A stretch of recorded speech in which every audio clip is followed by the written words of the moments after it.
Iya Nuaiman tuh, mana orangnya tuh, siapa yang ketemu? Dituntun sama Nuaiman. Ini Nuaiman, tahu nggak siapa yang ditunjuk? Sayyidina Utsman bin Affan ditunjuk sebagai Nuaiman. Itu Sayyidina Utsman lagi duduk dipukulin pakai tongkat sama Makhramah bin Naufal usia 115 tahun itu. Rasul mendengar cerita itu ketawa. Nuaiman ini sudah out of the box gitu. Ini komengnya Madinah lah ya. Dan Rasul itu kalau di rumah mengerjakan pekerjaan rumahnya sendiri. Oh, itu romantis iya. banget buat istri zaman sekarang kan. Iya. Dan beliau perutnya six pack. Nah, kalau saya kan one pack. Iya. Six pack nih. Berarti secara tidak langsung six pack itu adalah bagian dari sunnah dong. Betul.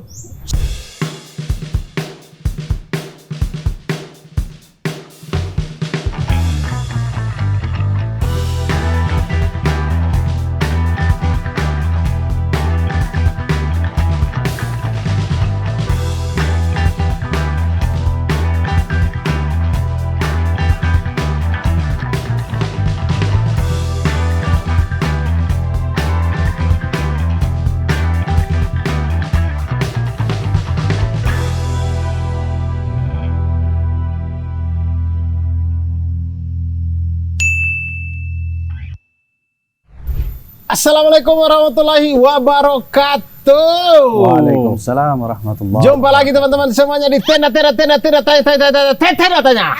Itu dia. Luar biasa, di depan tenda kita bertanya-tanya untuk kehidupan yang penuh dengan tanya-tanya. Tagline-nya belum ada, Bang? Belum ada. Hah? Di depan tenda kita bertanya untuk dunia cemerlang. Belum ada juga, belum ada. Dan teman-teman, hari ini itu kita kedatangan tamu spesial. Beliau yang begitu dekat dengan kami semenjak syuting, tapi belum sempat sudah syuting juga, tapi kemudian filenya korup karena Mamat minum air kasih tumpah di kamera.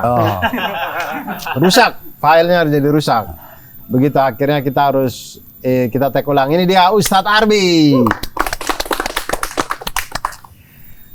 Ustadz Arbi, kita masih membicarakan hal yang sama kayak kemarin pokoknya. Iya. Saya Gimana? Ustadz Arbi ini teman-teman, ini beliau ini adalah pengasuh lah ya, pengasuh, pembimbing, ada masjid di sekitaran kami syuting. Kemudian lokasi yang kami gunakan untuk syuting ini juga masih berhubungan dengan Ustadz Arbi. Dan Ustadz Arbi ini lulusan dari Al-Azhar, Ya, Mesir. Betul, Al-Azhar. Ya, saya tidak menyangka sih ada lulusan Al-Azhar kembali ke istilahnya kembali ke kampung Ya, gitu. betul. Memangnya banyak ya Ustadz ya, maksudnya lulusan Al-Azhar kemudian kembali ke kampung gitu. Karena yang saya lihat kan kayak lulusan Al-Azhar itu jadi ustadz-ustadz besar. Iya. Maksudnya yang dari kemana-mana gitu lah ya. Ya, kalau Al-Azhar itu biasanya identiknya kalau nggak jadi dosen, ya, jadi ustadz. Yang ketiga jadi travel. Oh Tour iya. and travel. Ya, karena sudah bangun jaringan dari waktu kuliah di Mesir. Betul. Ya. Jadi kalau alumni Azhar itu kalau nggak jadi travel itu dipertanyakan, kok nggak bukan travel? Gitu. Iya. Kenapa? Karena waktu kuliah kerjanya itu kalau liburan ke Mekah, Betul. dorong. Betul. Ya. Saya Dorong waktu orang tawaf. Ya, Itu kan lumayan itu. Iya, saya waktu umroh kemarin beberapa mutawif itu mahasiswa Mesir. Mahasiswa Mesir. Ya. Berapa tarifnya sekarang itu? Oh, saya tidak tahu. Hubungannya sudah dengan Iya. agen travel kan? Iya. Ya gitu. Dulu kita kerja ke sana itu biasanya musim haji, ya pulang-pulang paling nggak bisa bayar hutang untuk ongkos hajinya gitu loh. Atau paling nggak bisa beli handphone. Zaman dulu saya pergi haji, habis haji kerja, pulang-pulang itu bisa beli handphone 3660 kalau nggak salah Nokia itu. Nokia 3660. Ya, itu berasa keren banget waktu itu. Iya. Nah, itu tadi pertanyaan saya tadi Ustadz, apakah lulusan Mesir tadi kan identiknya dengan jadi dosen, Betul, jadi ustadz, jadi buka tour and travel. Nah, kenapa Ustadz memilih untuk kembali ke Depok? Ya, kita kembali ke kampung, bangun kampung, ya, jaga kampung, karena paling tidak nanti kita juga akan kembali ke sini lagi. Gitu. Saya melihat bahwa tantangan di kampung itu sekarang jauh lebih berat, ya. Masyarakatnya dulu kalau Ramadan itu kan kita misalnya ramai anak-anak kecil, anak-anak muda bareng-bareng bikin ramai masjid, tadarusan. Sekarang itu di kampung-kampung udah mulai hilang. Maka kemudian kita hadir di sini, kita bikin pengajian, kita bikin nasi berkah, kita bikin pesantren, kilat dan sebagainya agar anak-anak muda itu mau kembali aktif di masjid. Biar antusiasme Betul. itu kembali lagi ke masjid. Tapi saya juga cuma tidak aktif di sini saja. Kebetulan saya juga punya beberapa usaha-usaha. Iya. Cuma ada satu pepatah yang memang saya pegang betul. Kalau jadi ustadz di kampung itu ibarat memegang bara api. Ngurusin umat di kampung itu kayak memegang bara api. Kalau kita pegang, tangan kita yang terbakar. Ya. Kalau kita biarkan, mati. Jadi mau nggak mau kita memang harus berkorban. Kan belum pernah yang merasakan ustadz, tapi tamu yang datang minjem duit. Iya. Itu sering. Saya ini yang paling sering itu. Datang minjem duit. Udah gitu nggak kembali lagi gitu ya. Jadi kadang-kadang iya macam-macam masyarakat gitu lah. Keperluan-keperluannya. Kadang-kadang saya pernah cerita lucu. Malam-malam dihubungin suruh datang ada hal genting gitu. Saya bilang kenapa? Ini adik saya mau nikah. Sama siapa? Sama orang Arab. Tapi nggak bisa bahasa Arab. Pak Ustadz tolong terjemahin. Malam-malam saya berangkat naik motor. Orang Arabnya ada di mana ini? Ada di sini di rumahnya. Baru datang. Begitu saya datang, saya langsung ngomong bahasa Arab. Saya nanya bagaimana kabarnya, dari mana, namanya siapa dan lain sebagainya. Ternyata dia nggak bisa jawab. Lah, saya tanya loh, ini orang mana? Ini orang Turki Pak Ustadz. Orang Turki nggak bisa bahasa Arab saya bilang. Loh, saya pikir Turki itu Arab juga katanya. Jadi saya ke sana, sama saya nggak bisa bahasa Turki, dia nggak bisa bahasa Arab. Akhirnya saya datang itu ya percuma. Akhirnya cuma pakai Google Translate. Jadi ada orang kita mau nikah dengan orang Turki. Disangkanya orang kampung, itu orang Turki Arab. itu berbahasa Arab. Ya karena muka-mukanya juga kayak muka-muka Arab lah ya Betul, mungkin ya betul. orang Turki itu. Betul, jadi lucu itu. Iya, padahal akan syukur itu yang datang itu. Padahal Turki itu sebenarnya tidak suka Arab. Orang Turki itu kalau diajak ngomong bahasa Arab kayak sinis gitu. Karena mungkin punya sejarah panjang. Mereka tuh bahasanya apa? Turkis, itu Urdu apa? Iya. Saya kurang tahu bahasa Iya, Turki bahasa seperti apa apa. ya itu? Pokoknya begitu-begitulah. Ustadz Felix yang bisa itu mungkin bahasa Turki. Iya, saya tidak bisa tuh. Saya juga tidak bisa. Saya tahunya cuma Umid Dafala, akan syukur ya. Emre Belozoglu. Umid Dafala rambutnya begini ya. Oh, gini. Iya. Ustadz, kemudian tadi selain mengasuh masjid dan pengajian yang ada di sini, kemudian Ustadz juga bilang punya usaha-usaha yang mana yang saya tahu Ustadz ini ya penerbit buku. Ya, saya menerbitkan buku, saya menerjemah, saya menulis ya, semuanya hubungannya dengan kertas dan tinta. Apa buku yang pernah diterjemahkan? Kalau buku yang pernah diterjemahkan banyak ya. Mungkin salah satunya adalah kitab Asy-Syama'il Al-Muhammadiyah karangan Imam At-Tirmizi. Itu judulnya Mengenal Rasulullah Lebih Dekat. Itu salah satunya. Ada beberapa kitab-kitab yang lain seperti misalnya Mukasyafatul Qulubnya Imam Al-Ghazali, kemudian Ana Muslimun, Sunniyun, Syafi'iyun. Ada banyak sekali judul-judul kitab yang sudah kita terbitkan. Kalau total yang sudah saya terbitkan itu mungkin sekitar 200-an ya. Baik yang dalam bahasa Indonesia maupun yang dalam bahasa Arab. Kalau bahasa Arab itu sekitar hampir 70-an, jadi 270-an. Kalau untuk yang sudah saya terjemah buku mungkin sekitar 10 sampai 15 kali ya. Oke. Syama'il Muhammadiyah tuh saya juga punya itu tuh tapi itu ternyata terjemahannya dari Ustadz ya? Iya, betul. Yang pertama kalinya Betul. Asy-Syama'il Muhammadiyah itu. Yang sekarang booming sekarang. Iya, mungkin yang ada di saya, yang ada di rumah itu juga mungkin itu dari Ustadz juga itu. Betul. Nah, itu tuh Syama'il Muhammadiyah itu saya lihat sekilas, saya belum baca, saya sudah mau mulai baca tapi belum selesai. Dia memuat tentang perawakan Rasulullah SAW, mulai dari fisik, dari rambut sampai kaki semuanya begitu ya. Rambutnya panjang beliau. Iya, pokoknya di ini bagaimana muka beliau, bagaimana tangan beliau, bagaimana ini apa segala macam sampai kemudian bab yang terakhir tuh bagaimana mimpi dengan bertemu Rasulullah SAW. Betul. Nah, Ustadz, yang ingin saya tanyakan, ini berarti Imam At-Tirmizi itu mengumpulkan hadis-hadis atau keterangan para sahabat yang berkenaan dengan fisiknya Rasulullah SAW ya? Betul. Jadi Imam At-Tirmizi ini kan murid kesayangannya Imam Muslim ya. Beliau kalau secara generasi, mohon maaf saya potong, secara generasi beliau ini berapa tahun tuh setelahnya Rasulullah SAW meninggal? sekitar kalau tidak salah sekitar 180 sampai 200-an ya. 220. Oh, 2 abad lah. Ya. Jadi jarak dengan Imam Bukhari, Imam Muslim dengan Rasulullah itu sekitar 5 orang, 5 generasi. Oh, 5 generasi. 5 generasi. Jadi Imam Muslim ini murid kesayangan Imam Tirmidzi, murid kesayangannya Imam Muslim. Beliau itu juga punya Sunan At-Tirmidzi. Jadi kayak kita kenal Sahih Bukhari, Sahih Muslim, Abi Dawud, An-Nasai, Ibnu Majah, ada namanya At-Tirmidzi, karangan Imam At-Tirmidzi. Beliau juga mengumpulkan satu buku khusus terkait dengan Rasulullah SAW. Beliau menulis itu karena rindu sama Rasulullah.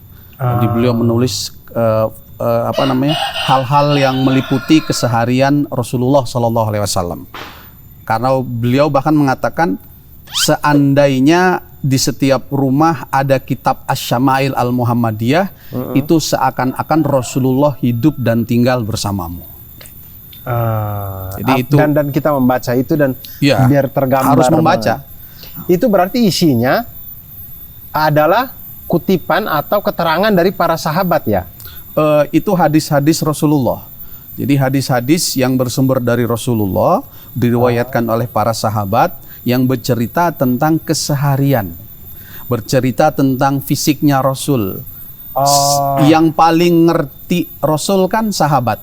Iya. Maka sahabat itu menceritakan fisiknya Rasul, maka para sahabat itu menceritakan bagaimana Rasul makan, para sahabat itu menceritakan bagaimana Rasul beribadah, dan itu bagian dari hadis Rasulullah SAW. Oh iya. Ya, enggak, soalnya kalau sekarang saya belum baca sampai selesai, maksudnya di kepala saya itu kan ini tentang fisik dari rambut sampai awal-awal fisik.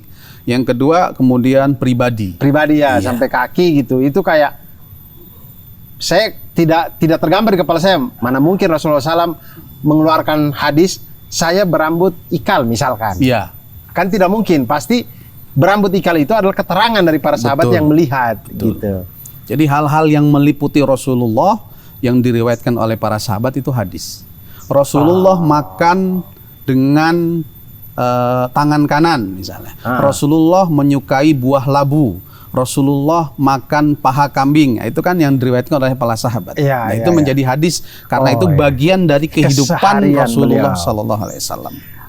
Melekat dengan Rasul. Iya. Nah kemudian Ustadz, Rasulullah SAW itu sering sekali digambarkan. Saya tidak tahu apakah ini ada hikmahnya atau tidak dari pandangannya Ustadz. Sering sekali digambarkan selalu pertengahan gitu. Kayak dadanya, misalkan kayak hidungnya tidak mancung, tidak pesek. Rambutnya tidak air, tidak halus, tapi tidak juga keriting. Cara berjalannya tidak lari, tapi tidak juga lambat. Selalu di tengah-tengah beliau tuh digambarkannya selalu begitu. Apakah ada sesuatu atau bagaimana? Penggambaran ini memang memiliki keunikan ya. Setiap sahabat itu punya versinya masing-masing. Karena seperti kita menggambarkan sosok seseorang itu kan, kalau misalnya Bang Mamat ya, saya menggambarkan Bang Mamat itu begini. Kalau Bang Mamat tidak bisa digambarkan, dia jelek saja sudah. Terus digambarkan. Tidak perlu ada perdebatan antara sahabat-sahabat Mamat terkait Mamat. Mamat itu sudah jelek sudah. Tapi saya lihat calon istrinya cantik itu. Guna-guna hari ini. Oh iya. Astagfirullahaladzim. Puasa lagi ini. Hari Keriting, dia sudah mengakui kalau dia sempat. Oh itu gurunya ya.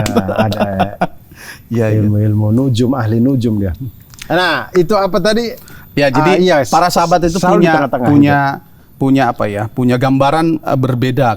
Kadang-kadang begini, ada satu hadis misalnya yang menceritakan Rasulullah itu kan punya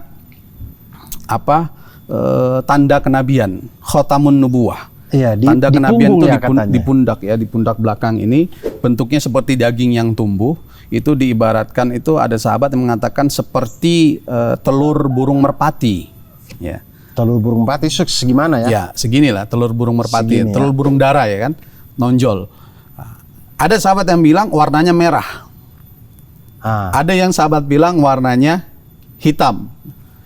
Ini kan dua hal yang berbeda. Maka kemudian kita melihat, oh mungkin ketika lihat merah ini ketika beliau sedang berkeringat. Tapi ketika hitam ini ya mungkin habis maghrib melihatnya, jadi gelap gitu kan. Nah, model-model begini ini kan ketika menggambarkan Rasulullah itu tidak tinggi, tapi juga tidak pendek.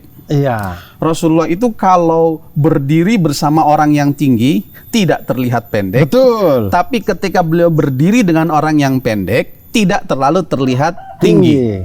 Jadi ini hanya menurut saya ini penggambaran dari para sahabat yang mereka menggambarkan betapa agungnya Rasulullah, betapa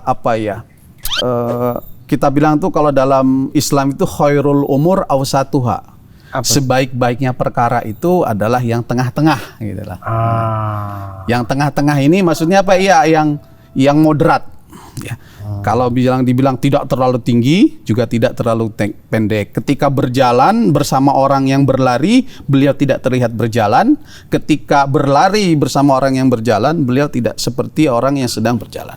Jadi betul-betul betul-betul kalau kita bilang iya, beliau itu ya sangat perfect lah. Sangat perfect. Ya, karena ditempati dimanapun beliau pas saja gitu. Ya. Dan beliau perutnya six pack. Nah, kalau saya kan one pack. Six pack. Berarti secara tidak langsung six pack itu adalah bagian dari sunnah dong. Betul. Sehat itu bagian dari sunnah. Rasul itu adalah sosok yang kita bilang itu dengan walaupun pakaiannya sederhana tapi necis. Sederhana, wangi, ya kan, bersih, tampan dan lain sebagainya, itu bagian dari sunnah Rasulullah SAW. Bahkan beliau itu ya dalam banyak riwayat itu ya perutnya ya tidak besar seperti kita ini, seperti saya maksudnya. Saya Tapi juga mulai besar. Six pack. Karena apa? Karena dadanya bidang, lebar, tangannya besar, tapi ketika menggenggam itu terasa lembut.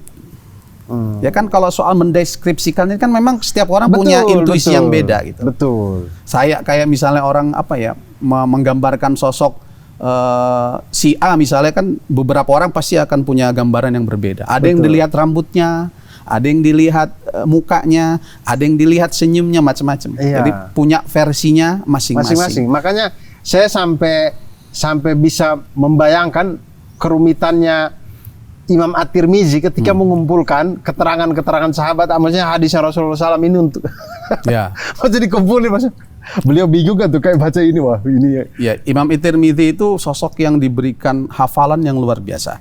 Beliau julukannya imam, itu hafal ratusan ribu hadis. Jadi orang kalau sudah begitu sudah tinggal butuh yang mana, sudah tinggal tulis sendiri.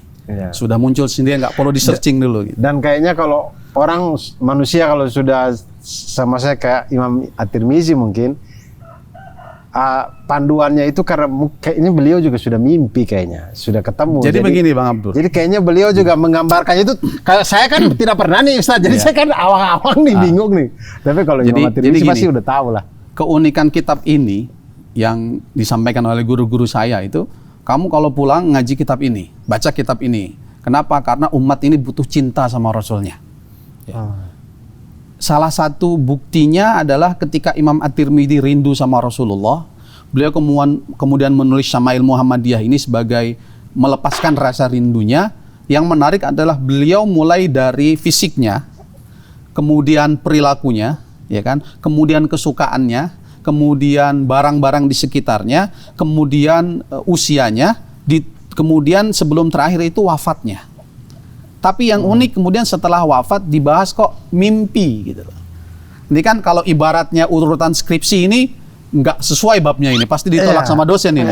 Oh, tiba-tiba sudah kesimpulan kok masih bahas mimpi. Nah, keunikannya adalah kata guru-guru kami di Al-Azhar itu, orang kalau selesai baca Syama'il Muhammadiyah dari awal sampai akhir, kemudian selesai di bab mimpi, insya Allah Rasulullah akan hadir di mimpinya.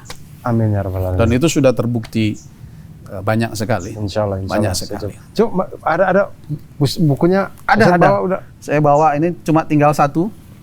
sudah tidak ada lagi. Ya, Ustadz sudah kasih saya jadi ini buat ini. Imam At-Tirmizi ini mungkin kalau kau di Ustadz udah tinggal satu ya. Mungkin teman-teman boleh cari yang mungkin yang lain. Pokoknya Syama'il Muhammadiyah. Kalau ini di bukunya yang diterjemahkan sama Ustadz Arbi, jadi mengenal Rasulullah lebih dekat. Lebih dekat. Ini dia.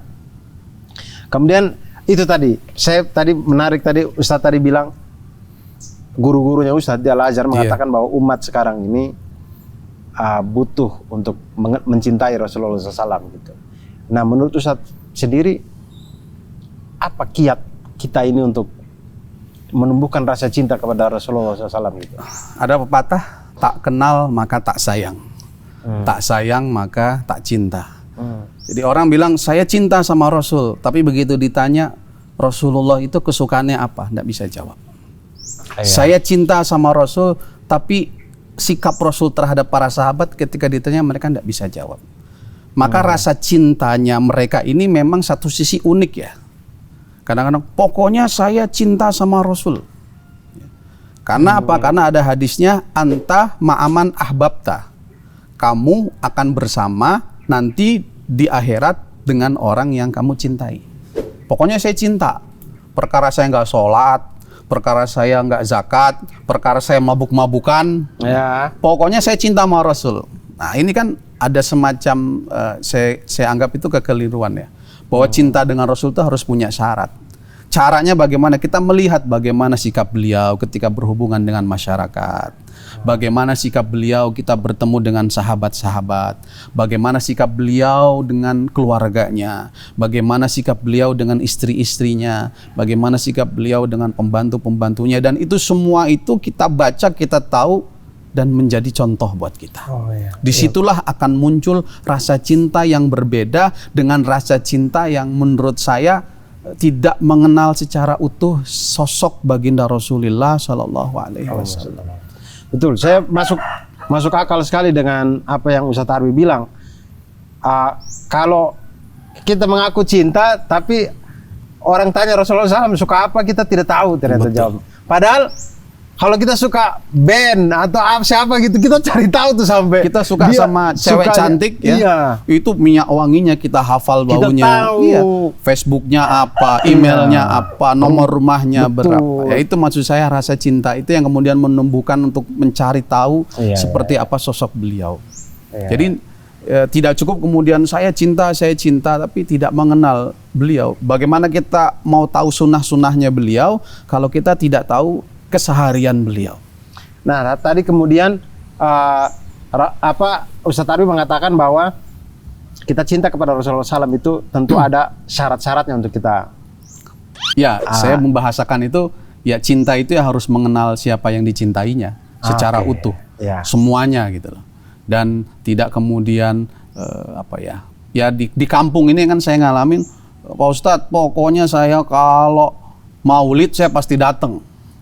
Ya, biar kata saya mabok, pokoknya saya datang Pak Ustadz. Kalau maulid itu wajib buat saya. Kadang-kadang ada yang begitu. Sementara kita tuh penting menyampaikan bahwa maulid itu bukan cuma sekedar rame-rame, bukan cuma sekedar dapat berkat pulang bawa nasi, tapi ada value, ada nilai yang harus dia bawa ketika pulang. Rasul itu kalau sama istrinya ndak pernah bentak-bentak. Nah, Rasul itu kalau sama istrinya selalu bersikap romantis.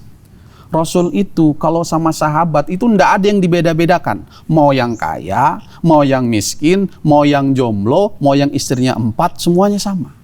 Tidak ada yang merasa didiskriminasi. Kita kadang ketemu pejabat, ya, acara di rumah pejabat ada 100 orang yang datang, paling yang disapa 1-2 orang. Sementara yang lain merasa ya seperti tidak dianggap. Tapi Rasul tidak, semuanya merasa sangat berarti bersama dengan Rasul. Sampai-sampai ngerasa bahwa dirinya kayaknya saya nih yang paling disenengin sama Rasul. Enggak, gua yang disenengin. Enggak, gua yang disenengin. Masing-masing seperti itu. Merasa seperti Rasulullah SAW memberikan perlakuan yang spesial kepada mereka gitu. Betul. Jadi bikin GR gitu lah. Itu sikap yang menurut saya semakin jarang sekarang. Tentu saya pengen tanya sih hubungannya Rasulullah SAW dengan para sahabat. Cuman pasti ini luas sekali karena sahabat itu banyak sekali. Betul. Saya pengen mempersempit itu dengan mungkin Ustadz Arbi punya kali hubungan Rasulullah SAW dengan para sahabat yang menggelitik, yang jenaka gitu. Pernah ada nggak Ya. sih kejadian? Karena kalau yang lain-lain kan sering kita sudah dengar, yang khotib Jumat sering ceritakan apa, maksudnya yang Ya kalau yang lucu-lucu ini ada nggak sih? Lucu-lucu ini kalau kita bacakan di khutbah Jumat nanti jamaahnya pada ketawa, repot gitu. Betul lah, repot ya.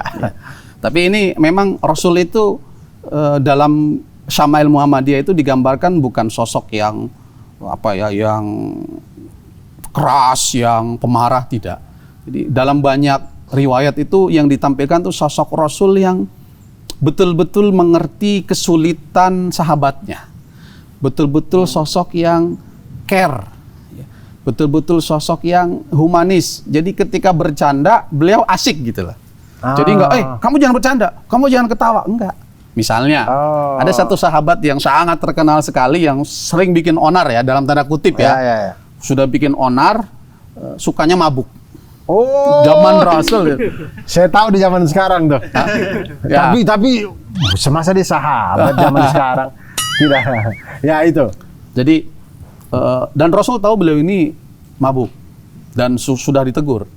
Jadi namanya Nuaiman. Oh, Nuaiman. Nuaiman ini beliau itu suka membantu sahabat Abu Bakar. Abu Bakar ini kan pedagang ya. Abu Bakar pedagang, walaupun pedagang-pedagang yang biasa lah gitu ya. Abu Bakar pedagang, beliau punya anak buah namanya Suaibit.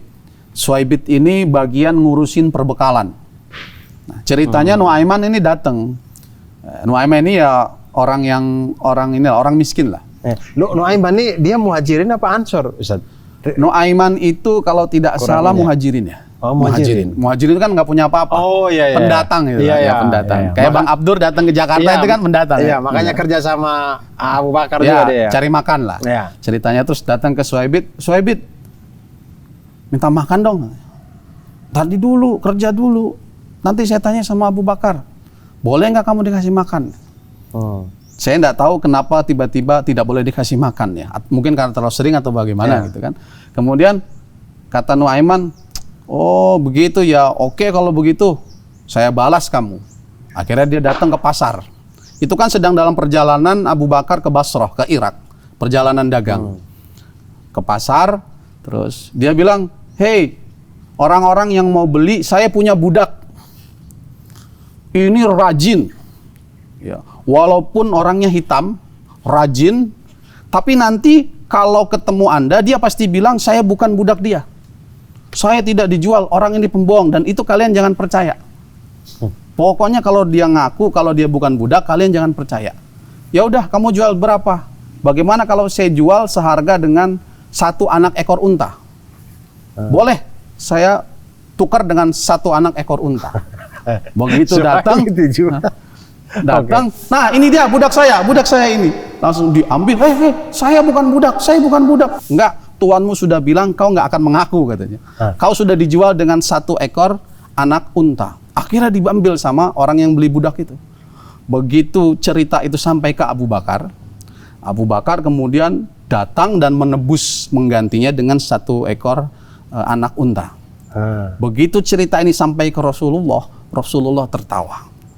Kelakuannya Nuaiman. Karena ini bukan sekali 2 kali. Sebelumnya Nuaiman pernah ada orang Baduy, orang Arab, orang kosong ya, orang bilang orang kosong. Zaman sekarang anak kosong gitu kan. Datang markir ontanya di masjid. Kata orang-orang, Nuaiman, ini enak kayaknya nih kalau kita motong onta. Kita makan onta. Boleh disembelih sama Nuaiman. Padahal itu punya orang. Disembelih, kemudian begitu keluar masjid, teriak-teriak dia, onta saya mana? Disembelih. Lapor ke Rasul, Rasul onta saya disembelih. Siapa yang sembelih? Nuaiman. Nuaiman ngumpet di rumah temennya. Akhirnya dipanggil Rasul, datang menghadap Rasul, mengaku. Apa kata Rasul? Rasul tersenyum. Kemudian kata Rasul, ya sudah, dibayar sama Rasul. Jadi Rasul itu sangat humanis sekali. Bahkan dalam beberapa kesempatan, misalnya ada satu riwayat ketika para sahabat ke satu daerah kemudian tidak mendapatkan jamuan yang layak. Satu ketika kepala suku di wilayah itu tersengat kalajengking dan terkena racunnya. Nah, ada beberapa sahabat diminta untuk memberikan jampi-jampi. Oke. Di ruqyah lah gitu kan. Dibacain sama Al-Fatihah, sembuh gitu loh. Sembuh terus, wah sembuh nih. Terus kalian minta apa nih? Sebagai ujrohnya, sebagai ongkosnya. Nanti dulu, saya tanya sama Rasul dulu katanya. Tanya sama Rasul. Rasul, ini kita habis begini-begini mau dikasih ujroh katanya. Ujroh apa? Ya udah terserah kalian. Jangan lupa bagian saya kata Rasul begitu. Jadi sambil beliau tersenyum. Dan itu kisah-kisah begitu banyak sekali. Dan Nuaiman itu termasuk aktor utama. Ya. Dan saya kan setiap kali mendengar kisah Nuaiman itu di bayangan kepala saya itu seperti kayak di kumpulan kita masing-masing itu pasti selalu ada teman kita yang kerjanya jahil aja, Betul. tapi kita suka. Betul. Semua orang suka gitu. Bahkan Rasul bilang begini, kamu jangan mencaci Nuaiman. Kenapa? Karena dia seneng sama Rasul. Iya. Kata Nuaiman begitu kan, ada seorang sahabat datang, Rasul, kapan hari kiamat? Kamu nanya gitu, apa yang kamu siapkan? Nggak ada Rasul. Terus ngapain nanya? Yang saya siapkan cuma rasa cinta saya kepada engkau ya Rasul. Kata Rasul, engkau akan bersama dengan orang yang kau cintai. Nah, Nuaiman itu masuk dalam golongan itu, walaupun jahilnya luar biasa. Ada kakek-kakek namanya Makhromah bin Naufal, usianya 115 tahun. Oke. Ke Masjid Nabawi, kakek-kakek 115 tahun. 115 tahun buta. ini. Buta nih kan. Oh, buta lagi. Bilang ketika beliau ke masjid itu kepingin kencing. Sama Nuaiman dituntun ke mimbar. Nih tempat kencing di sini. Orang-orang pada teriak, jangan, itu mimbar. Itu siapa yang ngasih tahu saya, itu kurang ajar itu katanya. Dalam riwayat lain bahkan beliau sudah kencing di situ. Karena zaman dulu kan masjidnya masih tanah ya. Iya. Nah, satu ketika Makhromah ini ketemu lagi sama Nuaiman. Wah, Nuaiman masih punya cerita. Dia tanya, kemarin kamu dikerjain sama Nuaiman ya? Ini Nuaiman yang bilang, kemarin kamu dikerjain sama Nuaiman. Iya, Nuaiman tuh, mana orangnya tuh? Siapa yang ketemu? Dituntun sama Nuaiman. Ini Nuaiman. Tahu nggak siapa yang ditunjuk? Sayyidina Utsman bin Affan ditunjuk sebagai Nuaiman. Itu Sayyidina Utsman lagi duduk dipukulin pakai tongkat sama Makhromah bin Naufal usia 115 tahun itu. Rasul mendengar cerita itu ketawa. Nuaiman ini sudah out of the box gitu. Ini komengnya Madinah lah ya. Dan Rasul itu senang gitu, dihibur dengan hal-hal yang seperti itu selama tidak melanggar syariat. Karena Nuaiman ketika mabuk itu ya dihukum cambuk. Dan dia rela itu karena diperintah oleh Rasul. Kan berapa banyak kita yang ngaku cinta, dia mabok, dia nggak sholat, bagaimana dia mau mendapat perhatian dari Rasul, kan begitu. Iya, biasanya kan kita kalau mengaku cinta kepada pihak berwenang gitu, yang apa hukuman mau jatuh, saya kan cinta, kan kita ini bisa lah gitu Pak. Bisa diatur orang dalam ya. Iya, kalau zaman sekarang. Nah, kemudian di dalam keluarganya Rasulullah SAW sendiri, Ustadz melihatnya itu seperti apa kisah-kisah romantisnya Rasulullah SAW di dalam keluarga? Rasul itu kan istrinya banyak ya. Iya. Salah satu yang kemudian menjadi tuduhan banyak orang, Rasul itu memiliki istri yang banyak gitu, sisi negatif. Padahal kalau perlu kita tahu, Rasul itu monogami dengan satu istri itu 28 tahun. Dengan Siti Khadijah ini ya. Dengan Siti Khadijah Al-Kubra 28 tahun beliau monogami. Artinya beristri satu, di saat bangsa Arab waktu itu memiliki istri yang tidak ada batasnya. Abu Jahal itu bisa 100 istrinya. Ada yang 200. Maka syariat Islam itu turun itu kemudian membatasi jumlah istri. Dari tidak terbatas menjadi 4.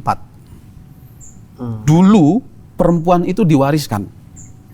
Bang Abdur punya istri 100. Ya. Contoh nih Bang. Contoh. Ya, saya juga nggak tahu 100 itu gimana ngabisinnya. Iya, capek juga, capek punya sekali. Istri 100. Bang Abdur meninggal, punya anak, cowok. Anak itu mewarisi istri-istri Bang Abdur.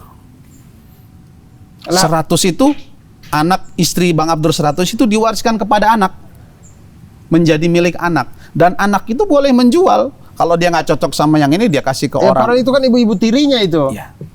Itu bangsa Arab waktu itu. Maka Islam hadir itu membatasi menjadi 4. Maka ketika ayat itu turun, fankihu ma tabalakum minan nisa masna wa sulasa wa ruba, dibatasi 4 itu, perempuan Arab waktu itu senang sekali. Karena tadinya saingannya tidak terbatas, saingannya tinggal 3. Nah, romantisme Rasul itu ya sungguh luar biasa. Saya sudah pernah menerjemahkan satu buku itu. Ya, saya ambil satu kisah misalnya. Rasul itu ketika bersama dengan Siti Aisyah, itu kadang-kadang misalnya ketika perjalanan jauh dengan para sahabat, perang misalnya, sahabat diminta jalan duluan. Rasul sama Siti Aisyah di belakang. Apa yang dilakukan? Lomba lari. Ayo, kita siapa yang duluan, kamu menang. Satu ketika Siti Aisyah yang menang. Karena dalam riwayat itu Siti Aisyah masih kurus. Siti Aisyah yang menang lari. Kemudian dalam perang yang lain berikutnya Rasul ngajak lari lagi. Aisyah, ayo lari lagi. Boleh Rasul. Tapi waktu itu Siti Aisyah kalah. Kenapa? Karena sudah tidak kurus seperti yang pertama. Dan romantisme itu kadang-kadang kita misalnya dapat cerita dengan hubungan beliau dengan istri-istri beliau ya. Istri-istri beliau itu biasa kan namanya istri ada rasa cemburu kan. Namanya istri ada rasa mungkin takut tersaingi kalau ada yang satu lebih cantik dan sebagainya, itu manusiawi. Maka Siti Aisyah itu pernah ada istri Rasulullah namanya Saudah. Saudah ini usianya lebih sepuh lah ya. Datang ke rumah istri Rasul yang lain, waktu itu ada Hafsah, putranya Sayyidina Umar. Datang pakaiannya sudah rapi, wangi dan lain sebagainya. Kemudian kata Siti Aisyah ke Hafsah, lihat tuh, Rasul belum datang dia sudah cantik begini katanya. Kata Siti Aisyah, gimana kalau kita kerjain? Dikerjain. Siti Saudah waktu itu dalam riwayat memang pendengarannya sudah agak kurang. Jadi Rasul itu kan banyak menikah dengan janda-janda tua ya. Kemudian dikasih tahu, Saudah, Dajjal sudah datang. Dajjal sudah masuk ke sini. Begitu dengar cerita Dajjal, dia kaget, lari pontang-panting masuk ke dalam kemah. Di dekat rumah-rumah itu ada kemah dibuat gudang, ngumpet di situ. Dan itu isinya barang-barang, jadi kotor akhirnya kan. Terus begitu datang Rasulullah, kenapa Saudah itu? Dikerjain Rasul. Dikerjain apa? Itu dikerjain Dajjal mau datang. Akhirnya diparanin sama Rasul, dilihat itu cemong-cemong, terus kemudian Rasul tersenyum melihat apa yang dilakukan oleh istri-istrinya itu. Jadi romantisme itu kadang-kadang pada hal-hal yang sepele. Pernah juga Rasul satu ketika malam itu keluar diam-diam. Ketika di rumah Siti Aisyah, Rasul keluar diam-diam. Siti Aisyah kan bangun terus ngelihat, Rasul kemana ini?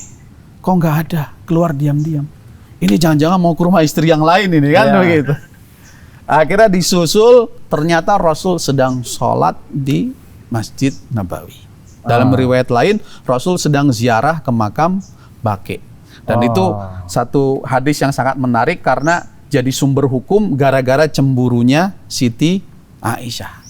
Jadi Rasul itu ya dengan istri-istrinya romantismenya itu memang banyak digambarkan melalui hadis-hadis Siti Aisyah.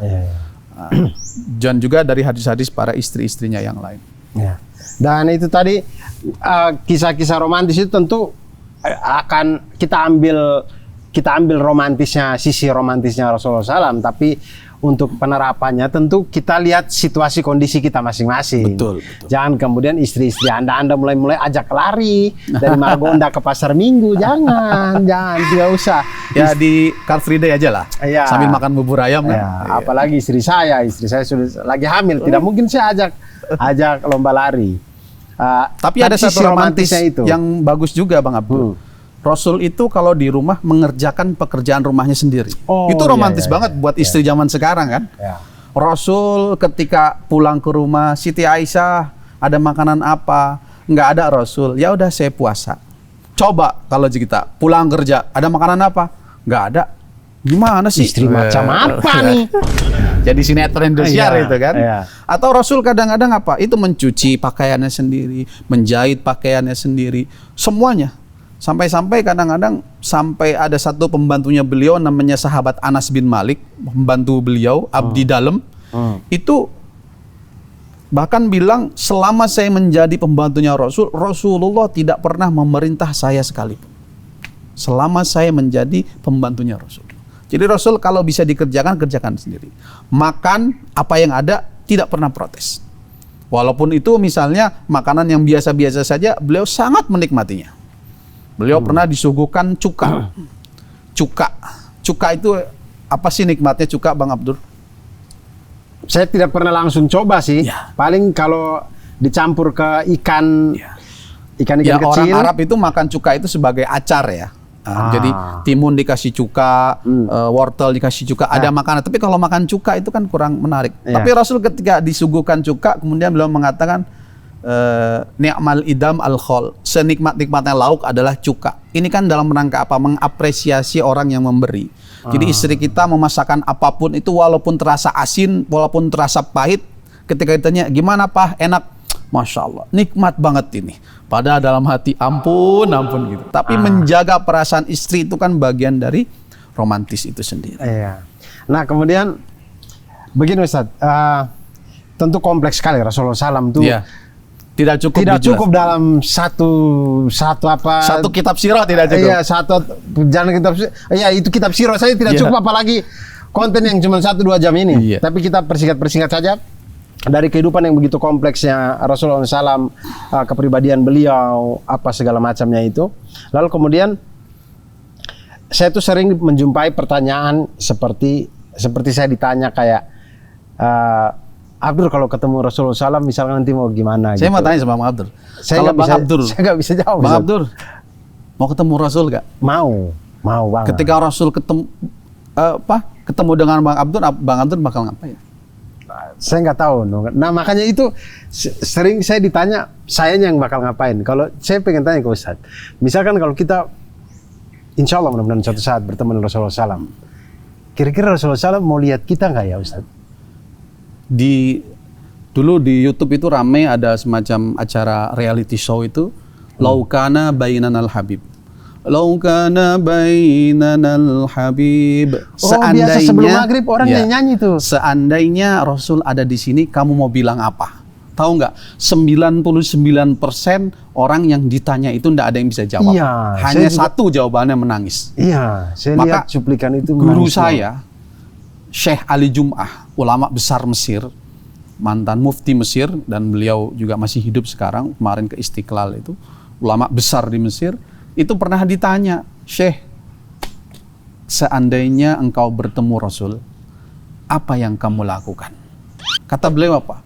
Seandainya saya bertemu dengan Rasul, saya akan memilih beliau melihat dari jauh, dari balik pepohonan, karena aku yang hina ini rasa-rasanya tidak pantas untuk bertatapan muka dengan beliau. Itu selevel beliau gitu. Iya. Apalagi kita yang tidak.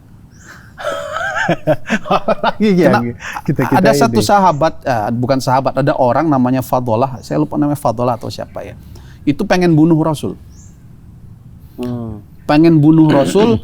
Beliau mindik-mindik dekat Ka'bah, kemudian ketemu Rasul.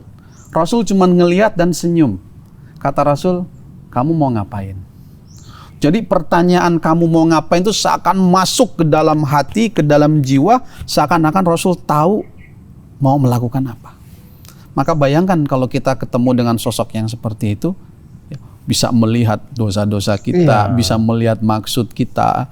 Kalau caleg datang mau minta dukungan kan ketahuan nih, datang minta dukungan kan. Tapi kan caleg udah nggak punya malu. Beda sama kita. Kalau kita kan masih punya malu. Alhamdulillah. Jadi kayak saya paham, maksudnya kayak Syekh Ali Mufti tadi itu mengatakan hal yang kayak takut kita itu terbuka. Kita merasa sangat hina bertemu dengan sosok. Tentu kegembiraan yang luar biasa.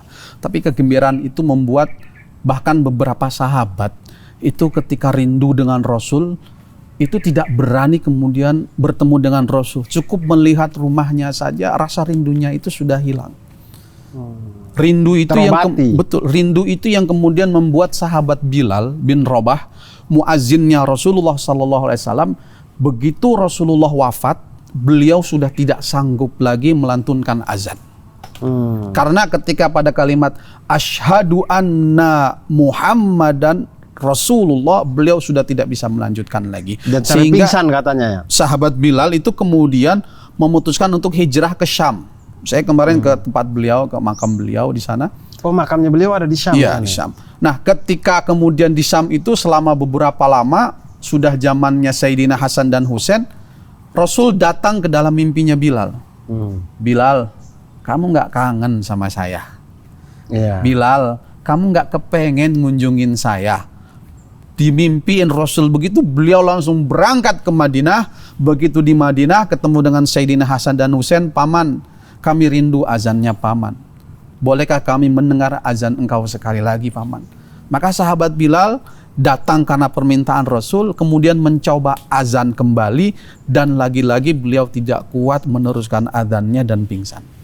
Itu rasa cinta yang sungguh luar biasa menurut saya. Maka ketika Rasulullah itu masih hidup saja, ribuan sahabat itu tidak berani bertemu langsung. Iya, iya. Kecuali Nuaiman. Nuaiman ini Yang luar biasa ya. itu Nuaiman itu kan maksudnya orang yang nggak punya ya. Jadi satu ketika kepingin ngasih Rasul sesuatu, ada tukang jual madu, orang Baduy bawa madu, madu di sini saya beli, dibawa ke rumah Rasul. Assalamualaikum Rasul, ya dikasihkan. Rasul, ini madu dari saya, selesai.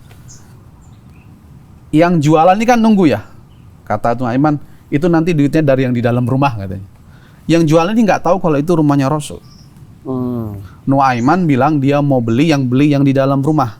Nuaiman pengen ngasih madu ke Rasul, tapi dia nggak punya uang. Akhirnya dia bilang nanti yang bayar orang yang di dalam rumah. Akhirnya nungguin ini penjual ini, kok yang di dalam rumah nggak keluar. Akhirnya diketok. Ada apa? Saya nunggu bayaran madu yang tadi diambil. Loh, saya madu dikasih. Ya, katanya yang bayar yang di dalam. Kata Rasul, ini emang kalau bukan Nuaiman gitu. Itu dalam satu riwayat seperti itu. Ada yang mengatakan itu namanya himar, tapi ada riwayat lain mengatakan Nuaiman. Jadi sosok yang saya yakin hal-hal kayak gitu tuh dari hatinya itu Rasulullah SAW tahu gitu. Betul. Seperti apa. Jadi bukan berarti kemudian lantas kita kemudian jahil-jahilan sama khotib di kampung kita, atau bukan begitu. Itu tuh iya, kapasitas ustadz atau khotib kita tuh tidak bisa melihat hati orang. Rasulullah SAW mungkin bisa. Dan memang itu yang kemudian saya bilang tadi, Ustadz, kayak kalau di zaman para sahabat saja ada beberapa sahabat yang cukup lihat dari jauh saking malunya untuk bertemu atau apa. Apalagi kita tuh sebenarnya kayak saya tuh sebenarnya bikin tanda tanya nih, beban juga buat saya nih. Karena saya tuh akan bertemu dengan orang-orang yang soleh-soleh insya Allah di sini itu kan, ustadz. Saya takut dosa-dosa saya kebuka gitu. Justru saya malah lihat begini Bang Abdur. Ini Bang Mamat pinter ini. Bikin program tanda tanya dengan Bang Abdur kan. Dia bikin dosa, sementara satu sisi produksi dakwah. Jadi amal jariah dakwahnya itu menghapus dosa-dosanya Bang Mamat. Itu luar biasa ini. Ini sangat bisnismen sekali ini. Nanti Mamat kamu 50-50, nanti kaki kanan di surga, kaki kiri kena bakar di neraka. Jadi betul pas di tengah-tengah, pas di tengah-tengah. Nah, kemudian Ustadz, ini apa nuansa-nuansa Ramadannya masih berasa lah ya. Oh, ini Ramadan ini? Iya, saya tidak tahu ini ntar tayangnya kapan, tapi insya Allah masih berasa nuansa Ramadan. Ini kita akan terus bagusnya itu memperbanyak ibadah dan segala macam. Iya. Tapi kalau kita baca-baca juga bagaimana ibadahnya Rasulullah SAW tuh, Masya Allah. Kayaknya kalau kita ikuti kayaknya beratnya minta ampun ya. Iya. Hampir sulit lah orang normal itu mengikuti ibadahnya Rasul. Satu contoh misalnya Rasul itu punya kewajiban yang tidak diberikan kepada umatnya. Contohnya adalah sholat malam. Sholat malam itu buat Rasul wajib. Nah, Rasul itu tidak pernah meninggalkan sholat malam. Satu ketika sahabat yang namanya Abdullah bin Mas'ud itu kepingin makmum sama Rasul. Makmum dengan Rasul itu kan satu kehormatan yang luar biasa, dan tidak semua orang punya privilege untuk bisa makmum sholat malam dengan Rasul. Abdullah bin Mas'ud ini sahabat yang punya privilege kapan saja bisa datang ke rumah Rasul. Karena sahabat kecilnya Rasul. Abdul bin Mas'ud ini sama dengan Abu Hurairah, tidak punya rumah. Ya, tinggalnya di masjid itu. Mereka tinggal di Masjid Nabawi Iya, juga. mereka dikasih makan dari orang-orang yang memberikan makan, tapi mereka tidak pernah meminta. Wa yas'alunan nasa ilhafa. Mereka nggak pernah minta sama sekali. Nah, Abdul bin Mas'ud ini kepingin makmum sama Rasul. Rasul, saya pengen makmum. Ya udah, ayo makmum.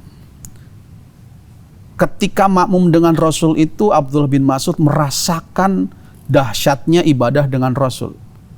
Dahsyatnya bagaimana? Rasul itu 1 rakaat itu bisa menghabiskan 3-4 juz. Waduh. Dirinya, rukuknya sama lamanya dengan dirinya. Lah kalau 1 rakaat baca 400 ayat, kira-kira selesai jam berapa? Maka Rasul pernah melakukan sholat 2 rakaat itu dari jam 10 malam kira-kira ya, sampai jam 4 pagi. 2 rakaat itu. 2 rakaat. Maka kata Abdullah bin Mas'ud yang menceritakan itu, "Shallaitu ma'a Rasulillah sallallahu alaihi wasallam bil lail wa qad hammamtu bi amri su'in." Kata Abdullah bin Mas'ud, "Saya sholat malam sama Rasul sampai saya punya niat jelek."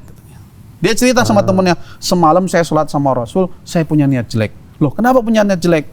Lama sholatnya sampai saya pengen meninggalkan Rasul. Maka ibadahnya Rasul dari sisi sholat saja, siapa yang sanggup kita bikin sholat taraweh, misalnya 20 rakaat, 1 rakaatnya 1 juz. Siapa yang sanggup? Nggak ada. Nggak ada, ya. Dan makanya ketika Rasul ditanya sama Siti Aisyah, "Rasul, kamu ngapain sih? Engkau ngapain sih begini? Sholat malam sampai kaki-kakimu bengkak. Hatta tarima qadamahu, sampai kaki-kakinya bengkak."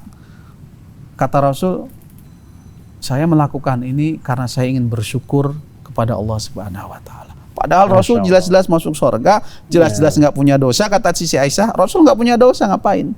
Coba kalau kita, Bang Abdur, insya Allah dijamin 100% masuk surga. Wah, foya-foya udah di dunia saya. Gitu.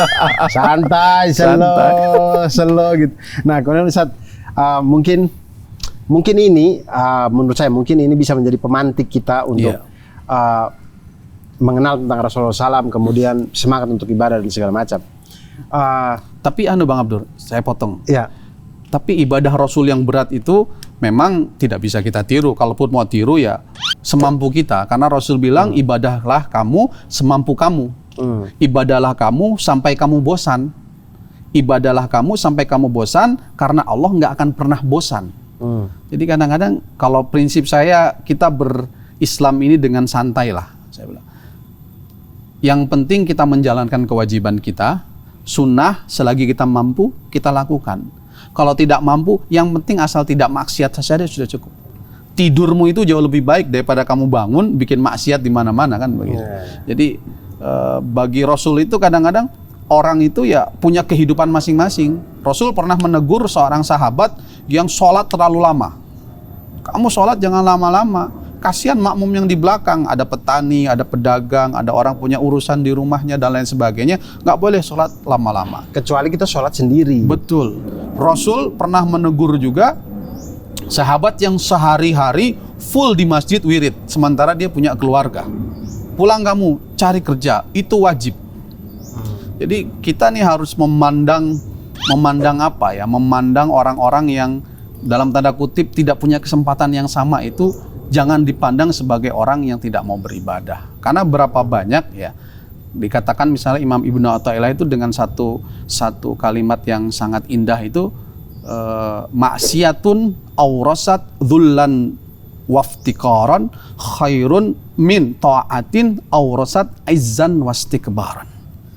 Maksiat, dosa yang dengan dosa itu kamu takut kepada Allah, kamu merasa hina, kamu merasa butuh ampunan dan rahmat Allah, itu jauh lebih baik dari ibadah, dari ketaatan yang kamu lakukan, tapi ketaatan itu membuat kamu merasa sombong dan memandang hina orang-orang yang ada di sekitar kamu. Jadi itu menurut saya satu kata yang luar biasa. Tapi itu maksudnya Imam Ibnu Athaillah itu maksudnya untuk hal yang sudah kita kerjakan, yang sudah lalu, biar maksudnya kita pendosa, segera bertobat gitu. Bukan berarti kemudian, oh berarti saya butuh nih satu dosa agar saya bisa mengingat Allah. Bukan. Ya tentu ini ada syarat dan ketentuan yang berlaku. Iya, jangan kemudian kalian seperti Mamat mulai mencari dosa Pembenaran. apa nih yang harus saya lakukan ke depan gitu. Nah, kemudian untuk biar kita tambah memotivasi kita, Ustadz. Saya dengar banyak sekali, tapi saking banyaknya sampai saya juga bingung kalau diurutkannya seperti apa. Tapi yang ingin saya tanyakan, apa saja syafaat yang akan kita dapat di dunia ataupun mungkin di akhirat dari Rasulullah SAW ketika misalkan kita terus kayak bersolawat, rindu mempelajari kisah hidup beliau dan segala macam itu, Ustaz. Apapun yang bisa kita lakukan untuk kebaikan, lakukan. Walaupun itu sekecil memindahkan duri di jalanan. Kebaikan apapun itu punya potensi untuk menyelamatkan kita nanti di akhirat. Bang Abdul mungkin pernah dengar cerita seorang pelacur yang memberi minum anjing yang kehausan, yang kemudian dia bertaubat kepada Allah. Gara-gara dia memberikan minum kepada anjing yang kehausan ini, dia diberikan rahmat oleh Allah Subhanahu wa Ta'ala. Jadi menurut saya segala macam apapun potensi yang kita punya untuk kebaikan kita lakukan. Semata-mata untuk apa? Untuk menegaskan bahwa kita ini makhluknya Allah. Segala hal yang diciptakan oleh Allah ini kita gunakan untuk tujuan kita diciptakan, yaitu untuk beribadah. Beribadah itu kan tidak hanya sholat, tapi pada hal-hal yang kecil itu bagian dari ibadah. Nah, syafaat Rasulullah itu ada satu hal yang dijamin. Man dalladzi yashfa'u indahu illa bi'idnih. Dan Rasulullah itu ya dalam banyak hadisnya mengatakan bahwa beliau akan memberikan pertolongan. Ya, semacam kayak tombol shutdown lah.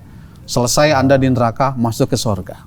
Maka ada satu hadis beliau yang sangat terkenal sekali, dan itu kalau kita ke Masjid Nabawi ada kaligrafinya besar di sekitar Raudhah itu menuju makam beliau, tulisannya besar, syafaati li ahlil kabair min ummati.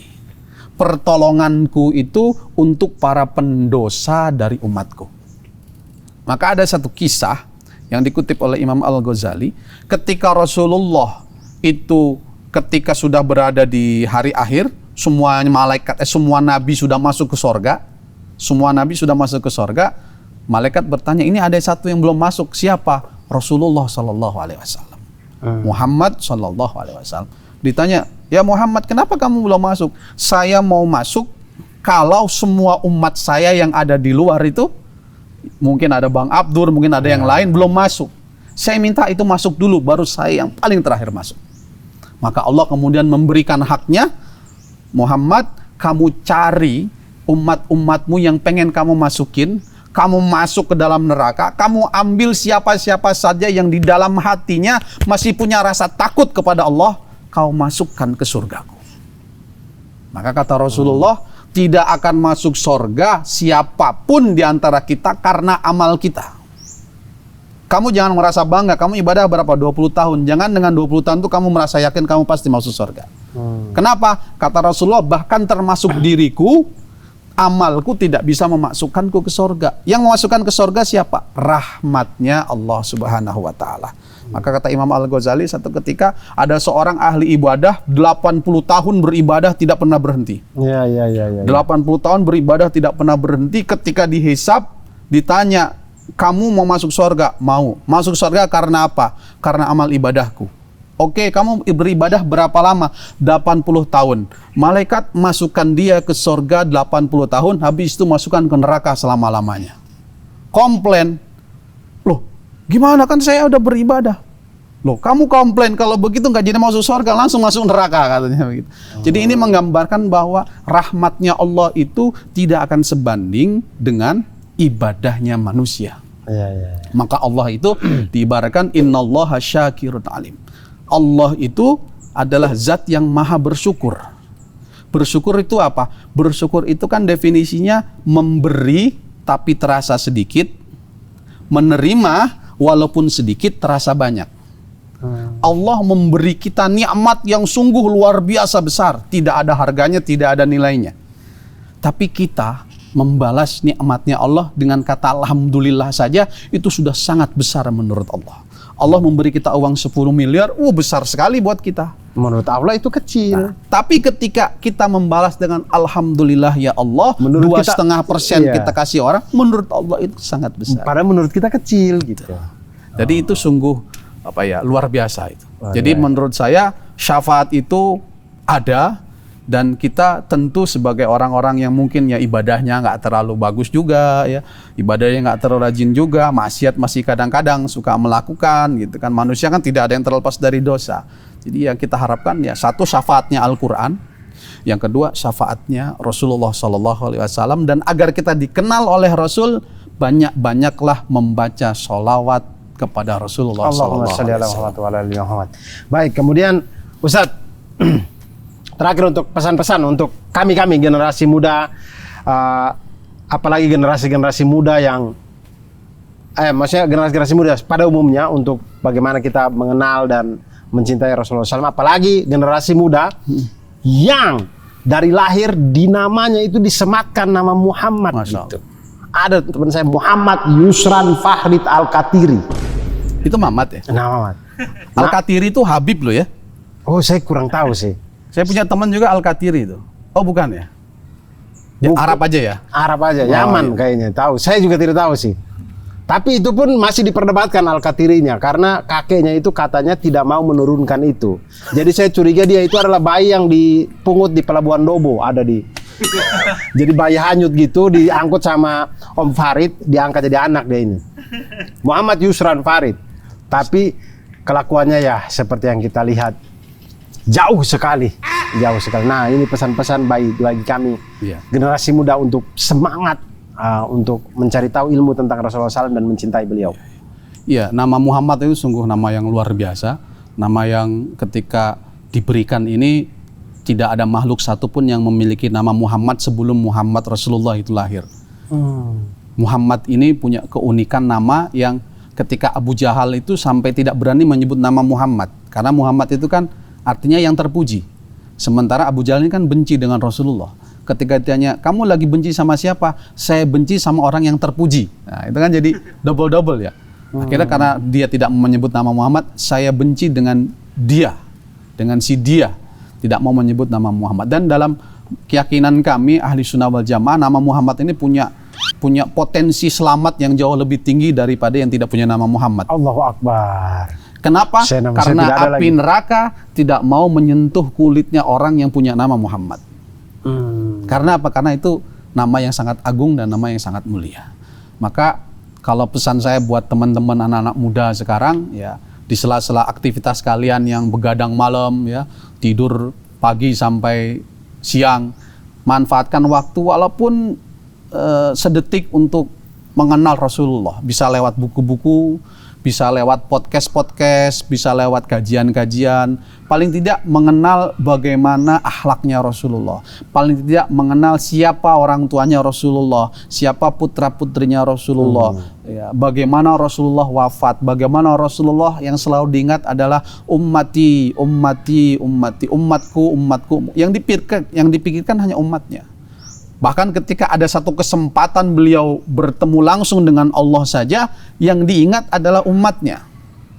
Tidak ada yang diingat yang lain, yang diingat umatnya. Umatku, umatku, umatku. Dan itu adalah menunjukkan posisi derajat Rasulullah di mata Allah Subhanahu wa Ta'ala, ya, di hadapan Allah Subhanahu wa Ta'ala itu jauh lebih tinggi dari para nabi-nabi dan rasul yang lain. Jauh lebih tinggi. Lebih tinggi dari nabi siapapun. Allah. Karena tidak ada nabi yang diizinkan bertemu dengan Allah kecuali Nabi kita Muhammad SAW. Nabi Musa saja tidak diizinkan bertemu dengan Allah. Nabi Muhammad bertemu dengan Allah, berdialog dengan Allah, bahkan bolak-balik naik turun untuk mendiskusikan soal diskon rakaat. Diskon sholat oleh Nabi Musa. Gitu. Nabi Musa ini melakukan itu agar apa? Agar dapat pancaran cahayanya.